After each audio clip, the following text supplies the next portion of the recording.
You are now locked into the Live with Brandon Blakeney podcast. Here is your host, Brandon Blakeney. Caitlin Clark with a chance to become the all-time leading scorer in the women's college game.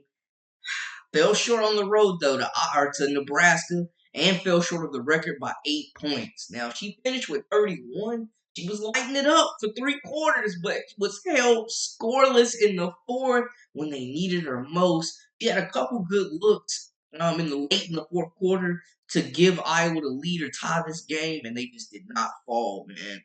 And Iowa falls on the road, number 2 in the nation.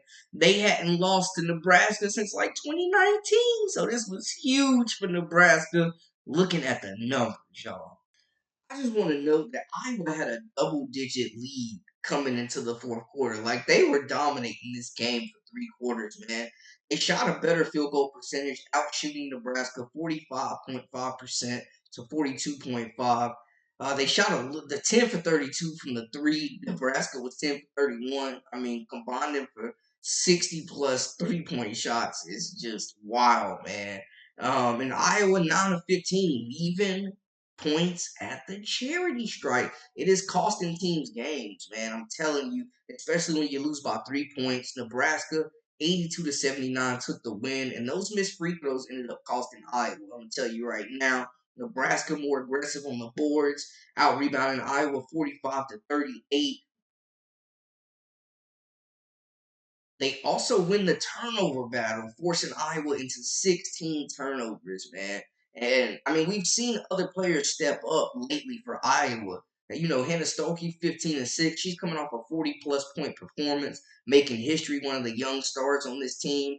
Kate Martin has been incredible this season, 24-6 for her. They need a little bit more production, though. Like, man, Gabby Marshall has not had a great season. They need Sydney Afalter out there making shots, you know what I'm saying, creating opportunities. They need these other players to step up.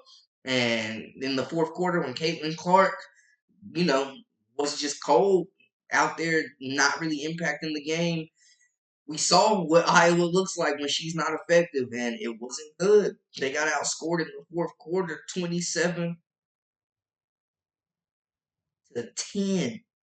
27-10, y'all. Clark finished with 31 points, 10 assists, 8 rebounds, dang near a triple-double, and still lost this contest, man. It's crazy. Like, we see them, it feels like they turned a corner, and then they go on the road and lose to Nebraska. And there's just so much hype and just headlines around this record and Caitlin Clark. And a lot of people thought, you know, if she went ahead and broke the record today and got it out of the way, it would be best. Others very excited that she'll have the opportunity now to break this record at home and, you know, in front of that home crowd and make history at the crib. So that's cool. But I know they're definitely upset about losing this very winnable game. It's their 3rd loss on the year. They got Michigan next, and this is just a huge win for Nebraska. Like, this is a program staple win. Shout out to Oregon transfer Jazz Shelley, man, lighting it up, 23 points.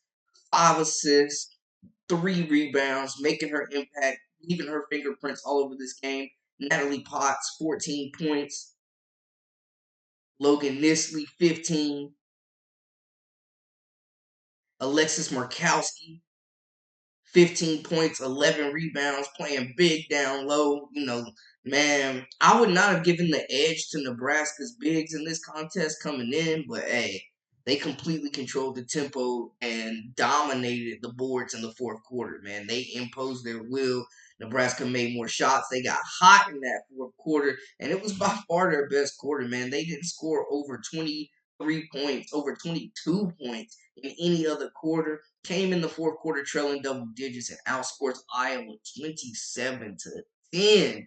What is going on, y'all? We're still waiting. There's been so much controversy around Caitlin Clark. We've seen the Cheryl Swoops comments. We've seen social media kind of turn on this Iowa program a little bit because of the fans. Y'all saw how that uproar went on social media where fans were coming at Iowa because of those shirts. Don't be a Cheryl. Like, don't be a world champion. Don't be an Olympic gold medalist. Don't be the first superstar in NBA history. She basically wants the lead, the first to have her signature shoe. We're talking about a walking legend. And they trying to disrespect Cheryl Swoop. That was not the move, man. We're talking about a player that Caitlin Clark probably has big respect for, and she's now they got her looking crazy. Like, you know what I'm saying? It's been a whole controversy, guys. It's been crazy just looking at this whole situation of the Iowa fans coming at Cheryl Swoops crazy with the t-shirts. Caitlin Clark trying to break this record. And then you got Swoops commenting on Gilbert Arenas' podcast saying that she could struggle, which, I mean, she could struggle as a rookie. You know, we don't know that NBA franchise is going to build their whole system and their offense and their team around Caitlin Clark the way that Iowa has. There may be some adjustments. Respectfully, there may be some growing pains, and that's not a problem, saying that. We didn't see the LSU fans react the way they did.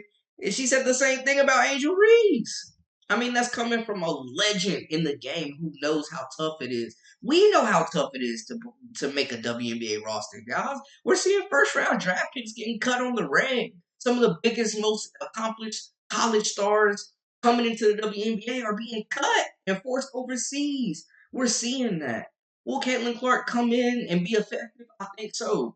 I think she's going to have an incredible pro career. But to be mad because someone expects her to have growing pains? Come on, guys. What are we doing here? What are we doing? And, the culture is going to defend their own, and people have come to the aid of Cheryl Swoops in big numbers and swiftly.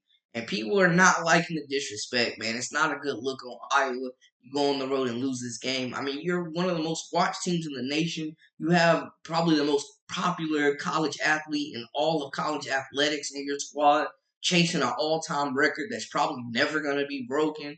Let's focus on the good. Let's focus on the good more so. We ain't got to focus on all the other stuff. Let's focus on the good and what's going on and what's going right. You know what I'm saying? That's what we really need to be locked in on.